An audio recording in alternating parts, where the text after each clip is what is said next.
जानते हो, कलयुग में सभी ज्योतिर्लिंगों के दर्शन करके इंस्टाग्राम पर पोस्ट करना आपको प्रमाण देता है कि आप शिव के परम भक्त हैं। तो फिर हम जैसों का क्या, जो केवल अपने कृत्य को निभा रहे हैं। हम तो केवल शिव को ध्यान में ही याद कर पाएंगे। पता नहीं शिव हमें कब बुलाएंगे। 53वां अध्याय वाणासुर युद्ध तथा उषा विहार। संत कुमार जी बोले, तब क्रुद्ध वाणासुर ने वहां आकर अनिरुद्ध को देखा, जो शरीर से सुंदर एवं लीला युक्त अपनी पूर्व अवस्था में स्थित था। तब क्रोध से व्याकुल और युद्ध में निपुण दैत्य ने अनिरुद्ध को दुष्ट और मूर्ख कहकर युद्ध के लिए ललकारा और कहा कि तूने मेरी पुत्री के साथ बलात्कार क्यों किया।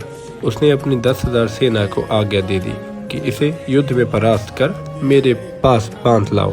तब इस प्रकार शत्रु की सेना को गरजती हुई देखकर अनिरुद्ध ने अंतपुर के द्वार पर स्थित विकट परिघ को हाथ में उठा लिया और काल के समान उषा के गृह से निकल वहां आए हुए वाणासुर के सेवकों को मारकर फिर उषा के पास अंतपुर में लौट गया। फिर वाणासुर ने अपने युद्ध प्रवीण मंत्र कुभांग को अनिरुद्ध से युद्ध करने को भेजा, परंतु अनिरुद्ध तो शिवजी से सर्वथा ही रक्षित था, जिससे उसने फिर वाणासुर के हाथी, घोड़े, रथों और इस प्रकार सशस्त्र 10,000 सेना को मार उनका संहार कर दिया। इस पर वाणासुर स्वयं घोड़े पर बैठ उससे युद्ध करने आया।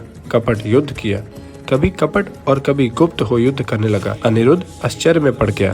वाणासुर ने नाग पाश से बांध उसे एक पिंजड़े में डाल दिया।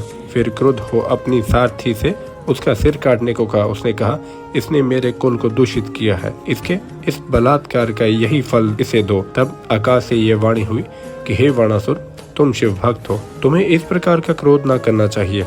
शिव जी सबके ईश्वर है, उन्हीं के अधीन ये चराचर जगत है। वही सबके अंतर्यामी, निर्विकार, अविनाशी, मायाधिपति और निर्गुण है। देर नहीं है, वे अभी शीघ्र ही तेरा नाश करेंगे।